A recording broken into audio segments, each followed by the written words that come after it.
we'll start with follow-up from the public meeting. So basically it's chest in, if anyone remembers anything else, but chest in COVID recovery or COVID response. What about the budget? Is that something that we should outreach about to our constituents about the budget once DC comes up with their budget? And can we talk about the testing first? And then I do think budget is important. But just I think kind of for this purpose right now at the moment, we're just talking about what we heard from at the constituent testimony. Yeah, just am curious. I'm hearing a lot from my schools about the testing issue, less about virtual option, and I don't want to discount that. So I'm curious to hear if other folks are hearing about that as well. But in my ward, I'm hearing a lot directly to me, and then also just kind of like monitoring the social media stuff about either DCPS like canceling their weekly regular testing they're supposed to do, the 20%, or not testing, or like some schools are like asking for volunteers to go to the library and pick up PCR tests for them. I want to propose to the chancellor or the DME, maybe more appropriately, to hold some town halls to respond to constituents' questions about these things. Of course, people who were concerned would then say to me, well, does this mean they're going to close schools? And my answer to them would be, I don't know, because we don't have like a clear metric for when that happens. Now, what I heard Superintendent Grant say was they do have a metric for when that happens. And I know Representative Gasol, you and I have talked about this, and I think one of the things that we should be pushing for is just that to be more public and transparent. The thing that I'm hearing is just that inconsistency from parents, and it's getting to the point that they're like, I'll just keep my child home because I know I can at least be more consistent with that. Should we think about a resolution? People are in the dark as far as what's going on. The mayor has a meeting and tells us what the latest policies are. And the people in the schools don't even know about that until the mayor makes her meeting. Maybe a resolution, but not before we communicate directly. I think that we need to start communicating directly much more often and really thinking about doing it as the default. And if it doesn't make sense for whatever reason, then we can move to that other step. And if they were better about messaging with that, I think they'd get a little more empathy and like maybe even some help, right?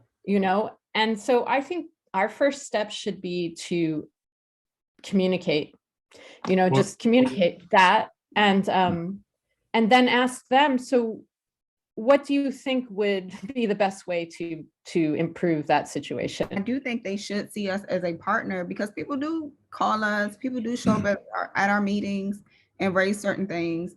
And that doesn't necessarily mean they're hearing those things directly. In our public meetings, the superintendent, since I've been on the board, has always given a statement, and then that's it.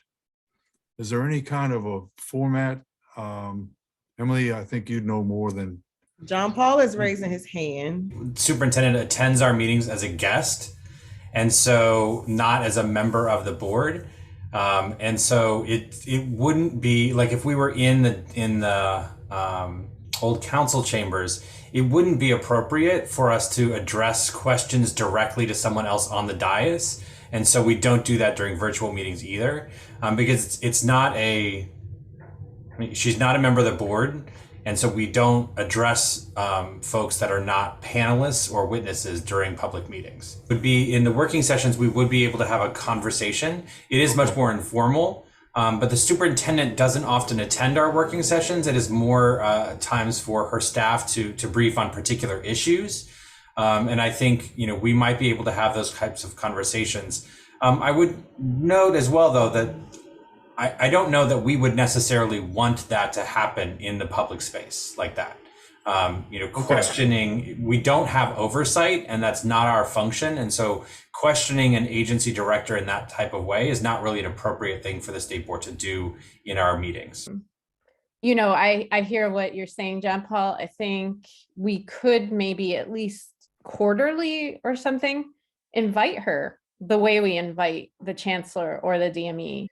But I do think there's value in being able to publicly engage her. And I don't think we need to do it every month. So how about if we do it, like 4 times out of the year? Just some really high level quick takeaways. There were 42 total attendees, likely around 50 counting walk-ins. And out of those 13 survey respondents, so the survey was sent out twice, but to each by email by Alex. So we had 13 respondents. Good news is that both fall engagement sessions were rated pretty well on average between the two of them. We averaged 3.3 out of 4 for the rating system. And then as far as the positives go, a lot of the respondents really appreciated the opportunity for interaction, so the more free-flowing parts of it. So being able to see, other community members are also being able to talk with the board members. So that's great.